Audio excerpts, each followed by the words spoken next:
Let's talk about how you build discernment as a startup founder.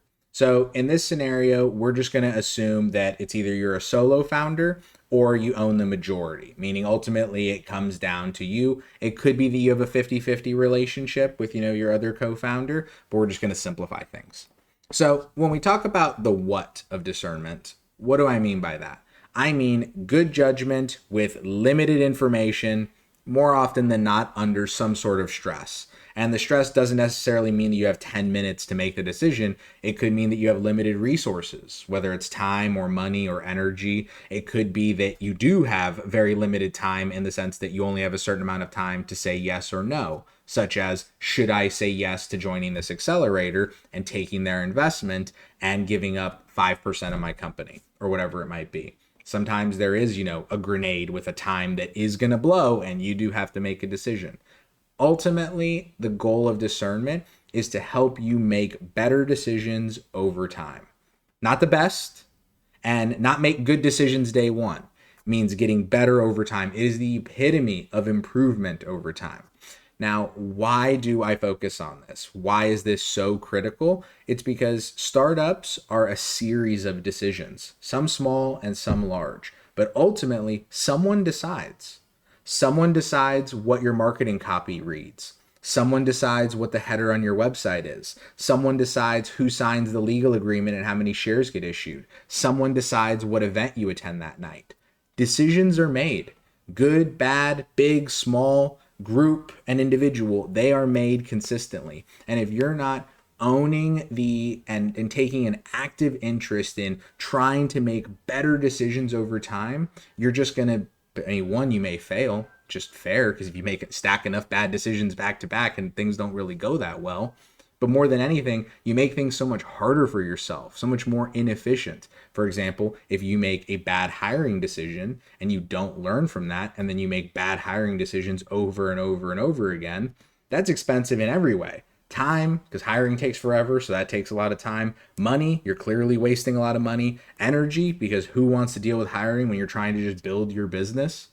As you can see, a 5% increase in discernment at every failure of hiring all of a sudden means that you're dealing with 50% less errors 12 months from now. That's a win, because that 50% of errors, let's say that's 50 hours over a given month, whatever it might be. What if all that gets put into sales and marketing? What if all of that gets put into business development or legal or industry understanding? How much better could you be by learning how to make better decisions so that your life now and in the future is much, much better as you build your business? How do we go about this? Unfortunately, there isn't an easy way to build this. It's more of a mindset and it's a practice in that big way. One is you just have to accept this. You're going to be wrong. Whether you want to, whether you believe you will, it doesn't matter anything about that. It just matters that you're absolutely going to be wrong. I can guarantee it. That's okay. A lot of times people get scared because they don't want to be wrong, therefore they don't make a choice. But the problem is that is a choice. And often it's always the wrong choice, or at least 99% of the time, not making a choice is a wrong choice because A, you typically don't get what you want, and B, you've now built a trigger. You've built history with yourself of not deciding, of not doing when you should have done. And that will carry forward. That builds that habit. So if you're getting into that, definitely fight the good fight, pull yourself out of there. I'd rather you be wrong over and over, because you're going to get really annoyed and really frustrated. And guess what? You're not going to want to be wrong. And eventually you'll start being right. That's way better than just dodging and failing and dodging and failing. And you might not even know that you're failing because you just keep dodging all the time.